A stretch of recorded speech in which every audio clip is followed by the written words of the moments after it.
네, 안녕하세요. 전수장입니다. 오늘은 제가 이제 일하는 독일 지멘스 보청기 북부산점 센터 시설을 한번 둘러볼 것이고요.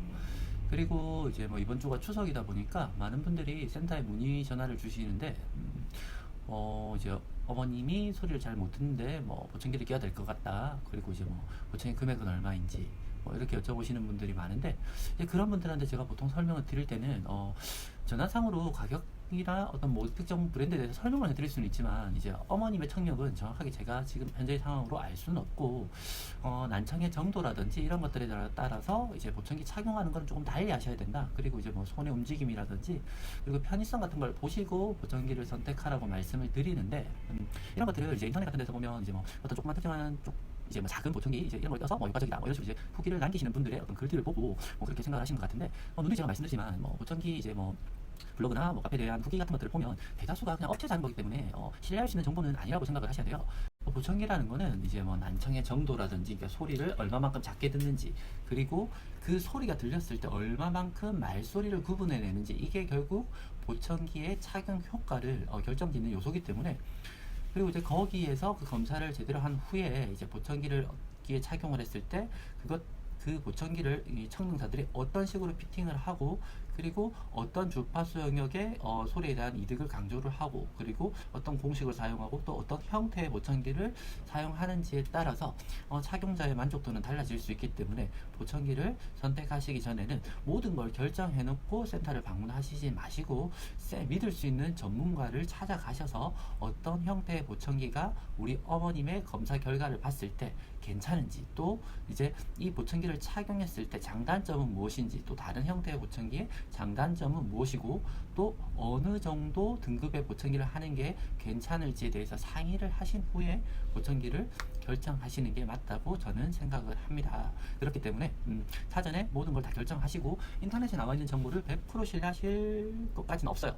그리고 제가 이렇게 영상을 찍고 제 후반부에 항상 말씀을 드리는 거는, 센터를 이제 저희 센터를 예를 들어서 제가 광고를 하는 입장에서 보면 무조건 북부산점으로 저희 전수장을 찾아오시라고 말씀을 드리겠지만, 그런 게 아니라 몇 군데를 비교해 보시라는 이유가, 이제 가까운 지역에서 이제 보청기를 구매하시는 게 편리하실 거기 때문에, 그 내 지역에서도 여러 군데 보청기 센터가 있다면 그 센터들을 조금의 시간을 내서 방문을 하신 후에 어머님을 모시고 청력 검사도 진행하고, 또 이제 보청 테스트도 받아보고, 이 청능사는 어떤 식으로 피팅을 하는지, 그리고 실제로 어머님이 들었을 때 어느 센터에 갔을 때 보청기를 착용해보니 가장 잘 들렸는지, 이제 이런 것들도 여쭤보신 후에 그리고 결정을 하셔도 늦지 않기 때문에 꼭 비교는 해보시는 게 좋다고 저는 생각을 합니다. 그리고 이제 뭐 광고를 많이 하는 업체들이 있는데, 보청기 가격 이런 것들을 이제 뭐 홍보를 하고, 또 이제 뭐 할인율이라든지 뭐 요즘에는 뭐 원 플러스 원 뭐 이렇게도 많이들 홍보를 하시는데, 사실 원 플러스 원이라는 게 한쪽을 사면 한쪽을 더 준다는 거기 때문에 그럼 양쪽을 착용하는 거죠.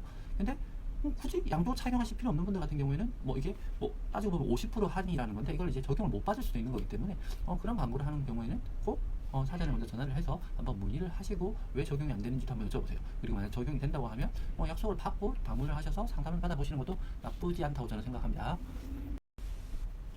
자, 그리고 인터넷에 보면 몇 채널급 얼마, 몇 채널급 얼마 뭐 이런 식으로 이렇게 공지를 해두고 타 센터에 비해서 많이 금액이 낮게 이렇게 측정을 해놓고 이렇게 홍보를 하는 경우도 있는데, 실제로 그렇게 맞게 판매를 하는 경우도 있지만, 문제는 몇 채널급이 아니라 어떤 브랜드의 어떤 보청기를 이렇게 판매를 합니다. 이렇게 해야지 그게 정확한 건데, 그냥 몇 채널급, 급 이런 식으로 해놓기 때문에 그게 정확하다고 말씀드릴 수는 없어요. 나는 독일 이제 S사의 특정한 24채널 보청기를 구매를 하고 싶은데, 24채널급이라고 해서 갔더니 S사가 아닌 경우도 있겠죠. 왜냐하면 예를 들어서 S사와 P사 이렇게 비교를 해봤을 때, S사 같은 경우에는 이제 제일 좋은 게 48채널까지 나오고, P사 같은 경우는 20채널이 최고 채널이거든요. 근데 이제 P사 20채널이 48채널보다 못하다 이런 건 아니에요. 왜냐하면 그 회사마다 강조하는 게 다르기 때문에 그런 것들을 채널로만 이제 판단하시면 안 되세요, 절대. 그리고 이제 보청기 센터 가면 채널이 높으면 잘 들린다 이런 얘기는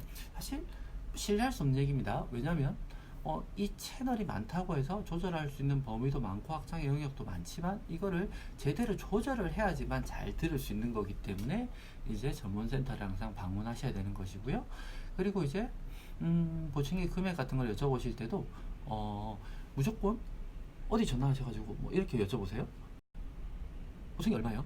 그리고 여기는 왜 예를 들어서 100만 원인데 여기는 왜 80만 원? 어디는 전화를 하니까 80만 원이라고 하는데 왜 여기는 100만 원이라고요? 이렇게 여쭤보시면 안 돼요. 왜냐면 여쭤보실 때 이 항상 그 기준은 동일해야 됩니다. 예를 들면 뭐 S사의 어떤 모델, 그럼 그 모델로 여기 이렇게 여쭤보셔야지 그냥 보청기라고 여쭤보시고 몇 채널급이라고 얘기를 하면 이게 회사마다 좀 다르거든요. 뭐 예를 들면 미국의 이제 뭐 비사 같은 경우에 이제 뭐 8채널 뭐 이런 보청기들이 소비자 가격에는 뭐 한 300만 원대 뭐 이런 식으로 나와 있지만 뭐 실제 판매되는 금액이 뭐 센터마다 다르겠지만 뭐 평균적으로 보면 뭐 150에서 뭐 200 정도 뭐 이런 식으로 보면 할인율은 뭐 한 30%에서 뭐 50% 정도 되는 거죠. 근데 그거를 이제 독일의 S사 여쭤보면 8채널급 이러면 독일에서는 기본 사양이 8채널이란 말이에요. 그렇다고 해서 이 두 개의 보청기가 동일하냐? 그건 아니죠. 다릅니다. 이 미국의 B사의 보청기가 훨씬 성능은 뛰어나다는 거죠. 그렇게 비교를 해보면. 그러니까 항상 이제 어떤 기준을 둘 때는 동일한 걸로 여쭤보셔야 된다. 이제 이게 핵심이라는 겁니다.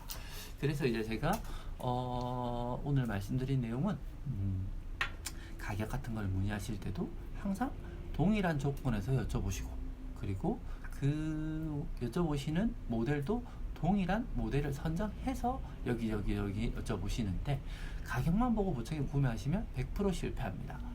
그 이유는 제가 누누이 말씀드리지만 보청기는 동일한 보청기라도 어느 누가 피팅을 어떤 방식으로 하냐에 따라서 소리 들리는 건 달라질 수 있어요.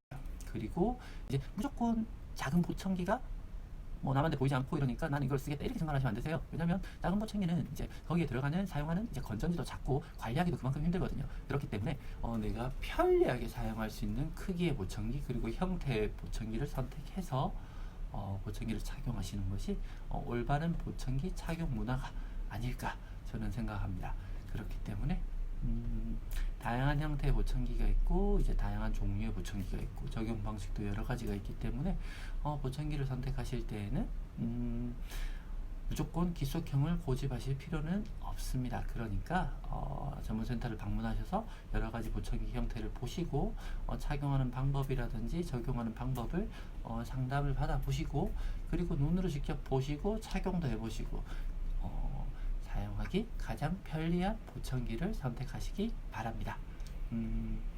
그러면 자, 오늘 제가 전달해 드린 내용은 여기까지고요. 마지막으로 저희 센터를 한번 둘러보실게요.